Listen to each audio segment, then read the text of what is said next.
บายดีทุกคนวันนี้เราก็พากันมากินข้าวปลาหาเสี่ยวอยู่เขื่อนคำนวณมาแต่บริคำใส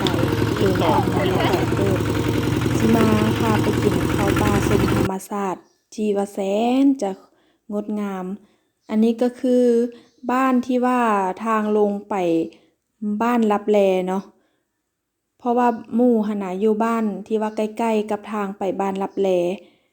อันนี้ก็เฮาก็กำลังเดินทางเข้าไปข้ามน้ำหินบูนก็ปั่นกันหิ้วเครื่องหิ้วของเพราะว่ามื้อนี้เฮาสิไปกินข้าวป่าเด้หมู่ก็ว่ามาโลดมาหาแล้วสิต้มไก่ให้กินว่าซั่นมาฮอดแล้วก็ยังบ่ทันได้กินไก่ซ้ำพากันว่าโอ๊ยไปหาปลาไปกินปลาอยู่ปากถ้ำมันอากาศดีว่าซั่นก็เลยพากันมา อันนี้เฮาก็กำลังขี่เรือข้ามน้ำหินบูนเข้าไปฝั่งนั้นเนาะ เพราะว่าการเดินทางเข้าไปบ้านลับแลนี่มันจะมีการข้ามน้ำในขี่เรือข้ามน้ำหินบูน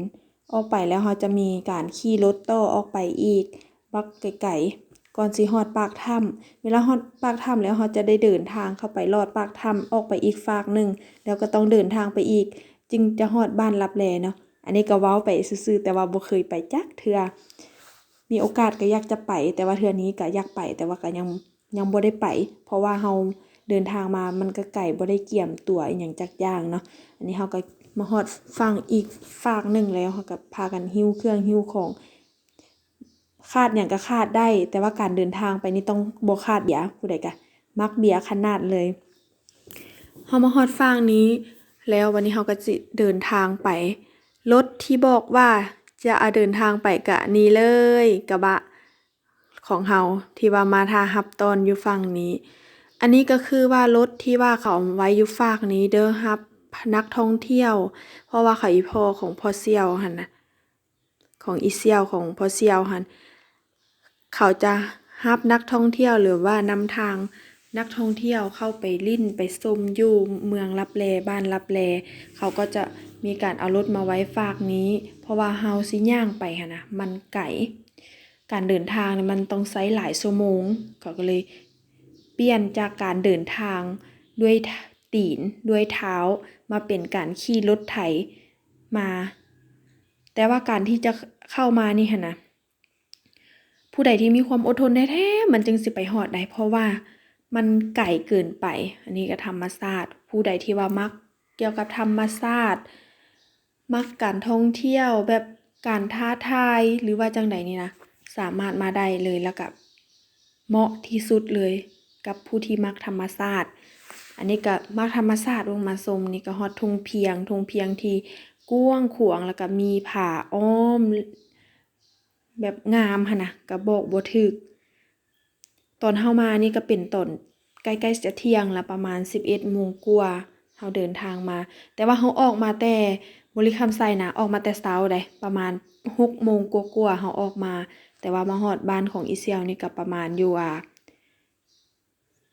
9 โมงเพราะเฮาค่อยมาเด้แต่ว่าการที่ว่าเฮาจะเร่งเครื่องมาไวแท้ๆก็ประมาณ40 นาทีจึงมาฮอดบ้านอีเซียวแล้วก็จากบ้านอีเซียวก็ออกมาแถวอันน้ำจะข้ามน้ำหินบูนนั่นอีกข้ามน้ำหินบูนมาเฮาก็จะได้มาเดินทางแบบนี้แหละเห็นธรรมชาติที่ว่างามแฮงเขาอันพ่อของพ่อเสี่ยวเขาก็เลี้ยงแบ่ได้เลี้ยงแบ่แต่ว่าเขาว่าแบ่น้อยบ่ปล่อยออกมาได้เพราะว่าการที่จะปล่อยแบ่ออกมานี่มีหมาจอกมาแบบสัตว์ป่าน่ะจะมักกินเขาก็เลยว่าขังเอาไว้แล้วปล่อยแต่แบ่ใหญ่ออกมาอยู่นี่บ่แม่นว่าอุดมสมบูรณ์แต่ว่าต้นไม้งามเด้แต่ว่าจะมีสัตว์ป่าเด้แบ่เว้าฮอดแล้วก็เห็นละแบ่สัตว์ป่าก็มีหลายสัตว์ป่านะเรื่องป่านี่คือกันหมู่ว่าต้องเอาไปก็ได้เป็ดไก่หั่นนะไปกินข้าวป่าไปหาป่าอยู่ปากถ้ำที่จะว่าไปเมืองลับแลไปบ้านลับแลเขาก็เคยมาเทื่อหนึ่งสมัยประมาณ 5-6 ปีที่ผ่านมาเคยมากับเจียวเทื่อหนึ่งอยู่ปากถ้ำนั่นแหละแต่ว่าบ่เคยที่จะผ่านถ้ำไปบ้านลับแลถ้ามีโอกาสก็อยากไปเราเดินทางมาระยะหนึ่งก็เห็นบ่าวสาวเนาะเขากำลังสิกลับบ้าน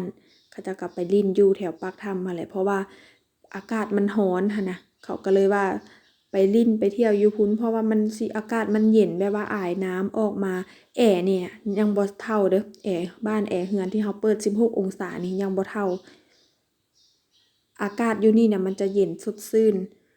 มันกว้างกว้างปากถ้ำที่ว่าน้ำไหลออกมาแล้วเวลาน้ำออกมานี่มันลดปากถ้ำมาแล้วมันสิเย็นเย็น เว้าแบบคือสิคิดสภาพออกแล้วเนาะว่ามันเป็นจั่งใดมันงามอีหลีเดะถ้าผู้ใดที่บ่เคยมาก็อยากให้มาแต่ในส่วนตัวก็บ่เคยที่จะข้ามไปบ้านลับแลแต่มีโอกาสก็สิกลับมาอีกแล้วก็สิพาเสี่ยวหั้นให้นำทางไปอีกอยากไปเห็นว่าหมู่บ้านเขาจะเป็นจั่งใดเพราะเขาเจ้าว่าบ้านเขาเจ้าบ่ได้ใช้ฟืนใช้ไฟอิหยังเลยบ่ได้ใช้เครื่องจักรเครื่องยนต์อันนี้ก็แม่นศาลาที่ว่าเขาจะสร้างเอามาเพื่อว่า รองรับคนที่ว่าจะข้ามไปบ้านลับแลเขาจะมาสร้างอยู่แบบนี้ถ้าคนมาพักเซาเนาะจะมีเครื่องครบเบิดเลยเด้สิมี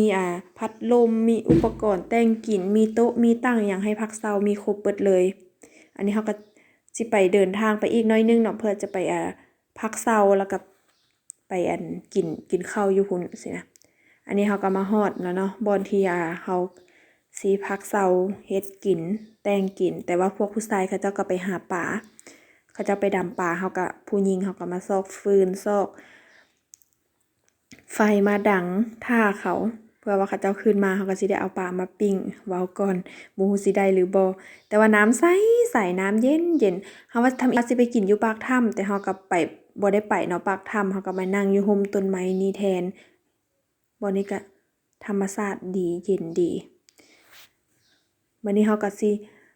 มาซอกไม้ไปปิ้งปลาเพราะเฮาบ่ได้เอาเหล็กเอาหยังมาอีเสี่ยวบอกว่ากินแบบธรรมชาติถ้าเฮาเอาเกียมเครื่องอุปกรณ์แบบสบายๆมาแต่บ้านอันนี้จะบ่ฮ้องว่ากินข้าวปลามันจะบ่แซ่บเพิ่นว่า